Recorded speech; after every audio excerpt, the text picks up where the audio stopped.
Welcome to the Brad and Taylor Show. Today we have Jen Nowakowski.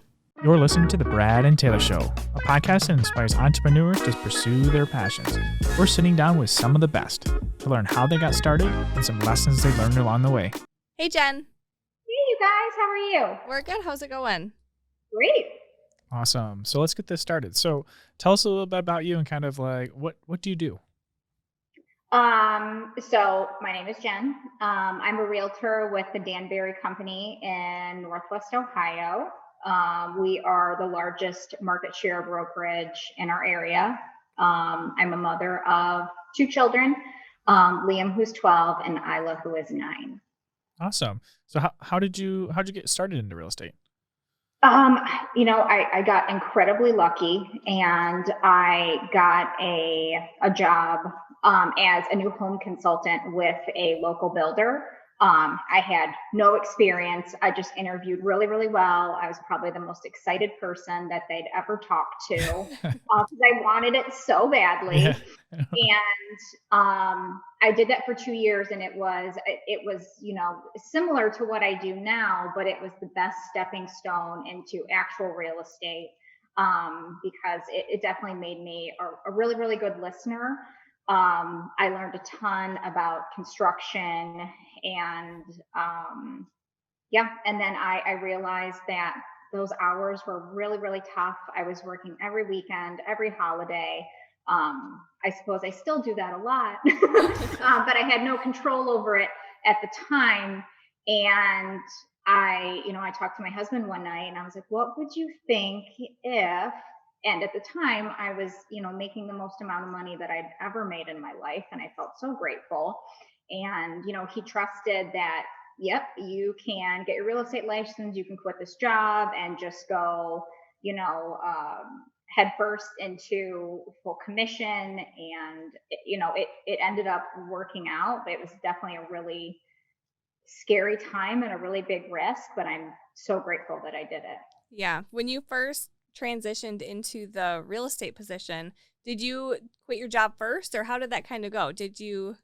It was kind of I knew it would be a forced thing, that It was kind of like, I'm going to let them know that I am getting my real estate license and that I would have pretty much 30 minutes to pack up my things and get out of the building. Okay. It went from, hey, I had a small salary and, and a little commission to, okay, like this better work out or I'm going to bankrupt my family very quickly. So I went from, I was straight into part-time, or I'm full-time realtor. Yeah. That's I awesome. imagine kind of starting out too, that's a big risk in itself, but going in part-time, would it kind of be hard? I mean, how do you go in part-time? I don't know that you can. And people ask me that all the time. I have people that reach out to me probably once every other week. I get a Facebook message like, Jen, random question. And I know exactly what they're going to ask before they even ask it. Yeah.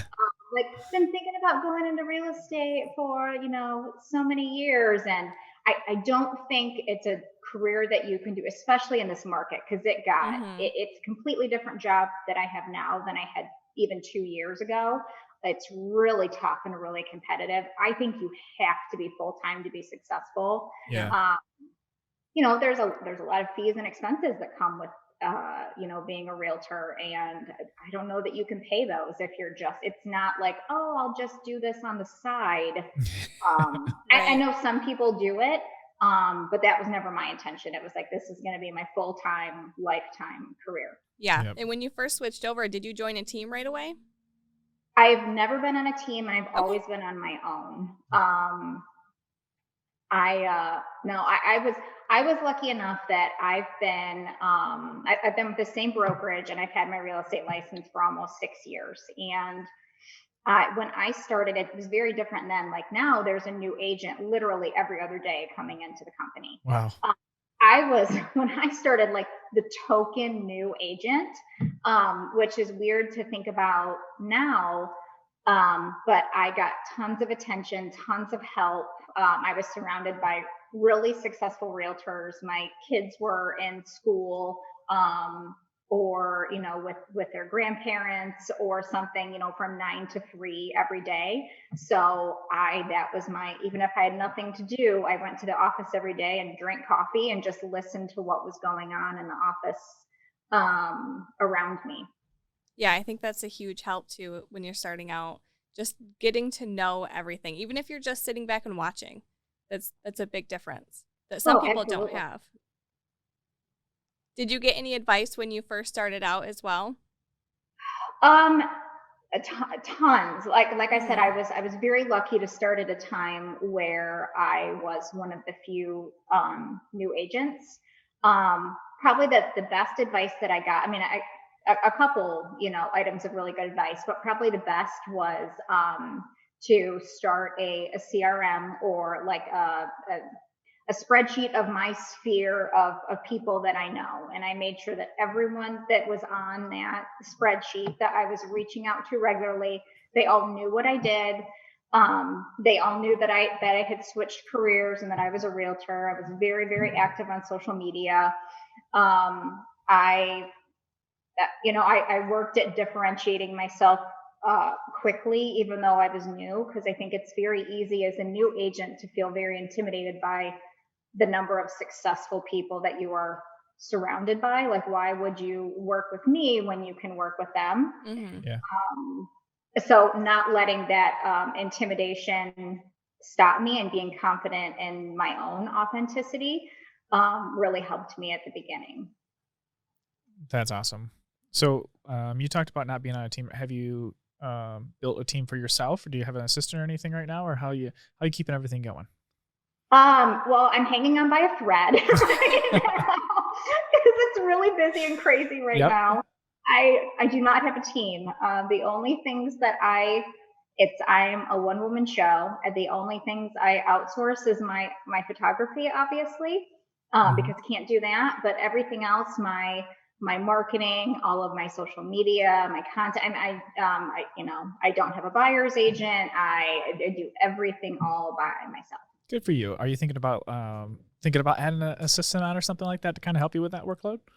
Yeah, I thought about that last year, and I met with some people, and they kind of discouraged me from doing that.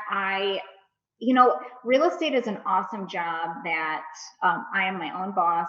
I am accountable to only myself. If I fail, it's my fault. Mm-hmm. If I'm successful, I did that.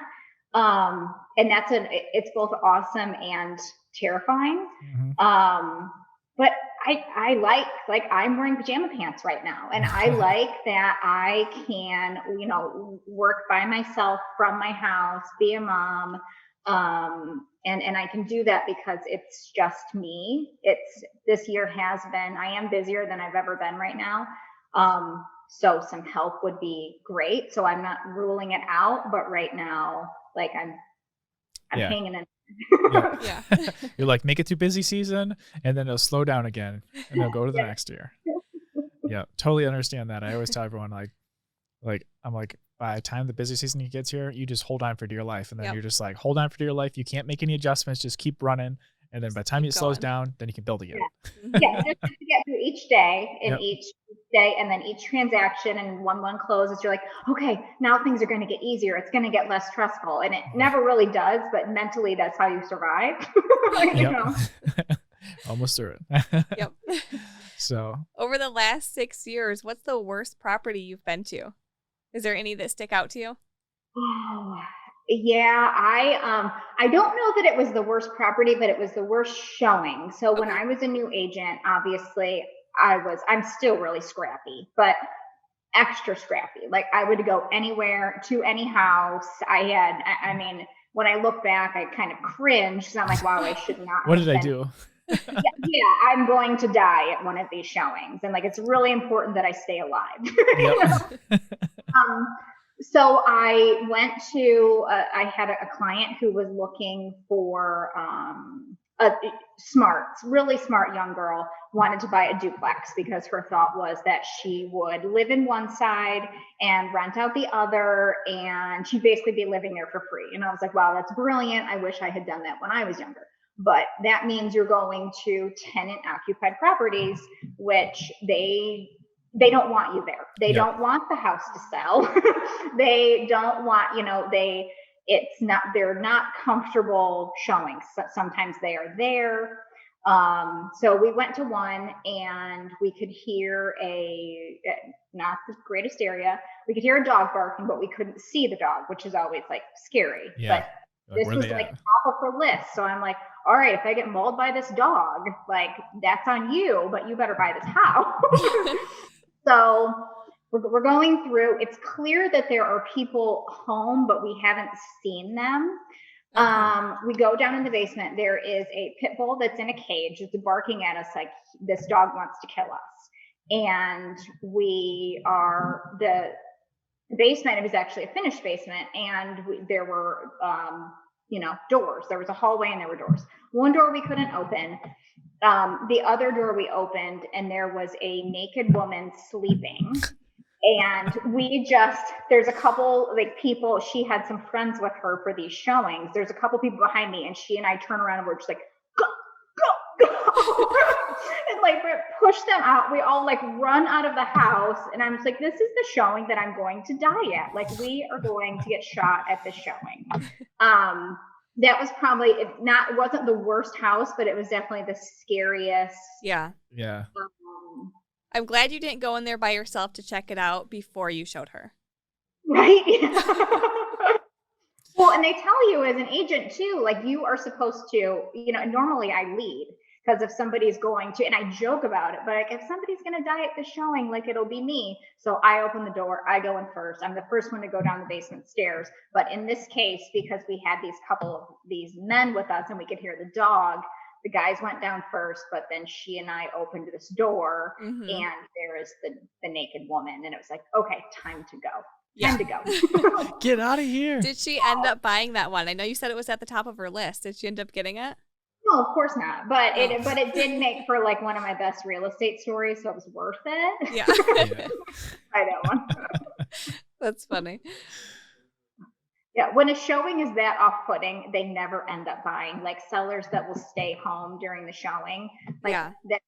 It's so awkward. Because if you feel uncomfortable when you're there, that's never going to be the one. And if you nearly get mauled and see naked people at a showing, it's definitely a no. You're buying that one. No. So let's say you had to start all over today and you only had $1,000. How would you spend that first $1,000? So I would honestly, I've done a really good. I did a really good job like at the start of my career, and I think I would kind of do it the same way, but I would start what I was doing faster. So like I said, I started on my own. I've never been on a team, and I know a lot of realtors buy leads, and I know that it's very tempting at the beginning, but instead I decided to work my sphere and, hope that the people that knew me, liked me, and trusted me would at some point in the first couple of years work with me. And I did tons and tons of, I think what I am best at is social media marketing. It's how I sell my listings. It's how I get new listings. And it's how I get new clients. And at the beginning of my career, when I'm brand new, I'm like, what can I do to make my marketing and my social media look like other people that I aspire to be in my market? So I was worried about, okay, like I need all my wording to look like theirs. Like I wanted to literally copy and paste what they were doing and just put my face on it. And then I was in the business probably a year and a half, and I was hitting kind of a slow period. And I met with another realtor that I admired who had done really, really well for himself. And he was doing things that no one else in our market was doing. And he said, I see that I started to spend more time on my social media, my marketing, and my branding. And he told me that, I see you're spending a lot of time on that. Do you think that's why you're in a slump? And maybe you should be spending your time doing other things. And I was like, no, I think this is what's going to get me out of my slump, because I'm going to differentiate myself. So what I started doing at that point is, instead of emulating the people that were in my market, I was looking at realtors in bigger markets, in LA, in New York, in Denver. What were they doing? What did their marketing and social media look like? Because ours looked terrible compared to what they were doing. And so then I started, emulating people that were not successful in my market, but people that were successful in other markets. Okay. It leveled me up really, really quickly on what my marketing looked like. And it's been the key to my success over the past, 4 years, because I started branding myself at that time. And I think that with a lot of my marketing and my social media, you could put your hand, over the corner, on the corner over my face, and you could still say, hey, that's a post by Jen Nowakowski, because it looks the same. It sounds the same. I would do things the exact same way, but I would do it a heck of a lot sooner, instead of trying to look like the people, what people were doing, like in my office in Perrysburg, Ohio. And I would look at the bigger fish in the industry. Yeah, for sure. Especially that social media stuff what platforms are you using the most